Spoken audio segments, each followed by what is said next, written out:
Go.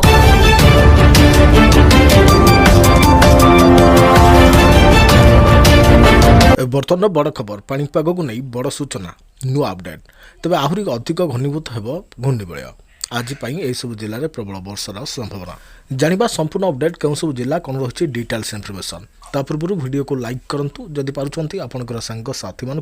भिडटी को share करनी जदि फ्रेंड्स आपने आमर ये चैनल में नुआ ही वीडियो देखुंटे पूर्व केवे भी सब्सक्राइब करना तेज निहाती चैनल को सब्सक्राइब करने सहित पाखे आसुवा बेल आइकन को बजी रखता तेज एणिकी खसब पारद बढ़ शीत गला किछि दिन हेब दिन बेला ताती 30 डिग्री ऊपर रुथा बेले तेज राति थंडा अनुभूत होता मात्र गतकाली रातिर तापमात्रा 2 ରୁ 4 डिग्री खसी और थंडा बढ़ी अनुभूत होती तेज सोमवार अर्थात 9 ରୁ पारद खसब थंडा बढ़ा नहीं पूर्वानुमान करिछि पाणीपाग विभाग सेपटे राज्यर दक्षिण उपकूल में आसंता 9 तारिख पर्यंत पाग मेघुआ कि आंशिक मेघुआ रहिबार संभावना अच्छी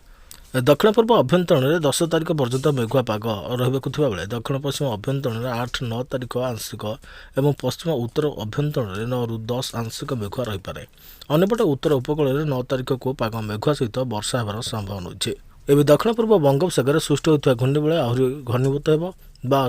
श्रीलंका उपकूल छुईपे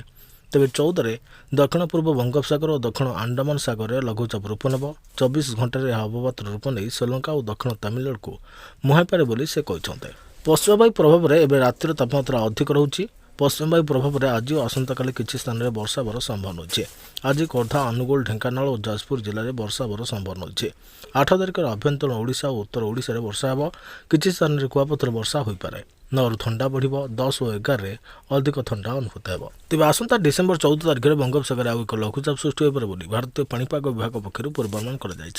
दक्षिण पूर्व बंगोपसागर सृष्टि होता घूर्णिबलय आहरी अधिक घनीभूत हो 12 तारिख में यह श्रीलंका उपकूल छुईपे 14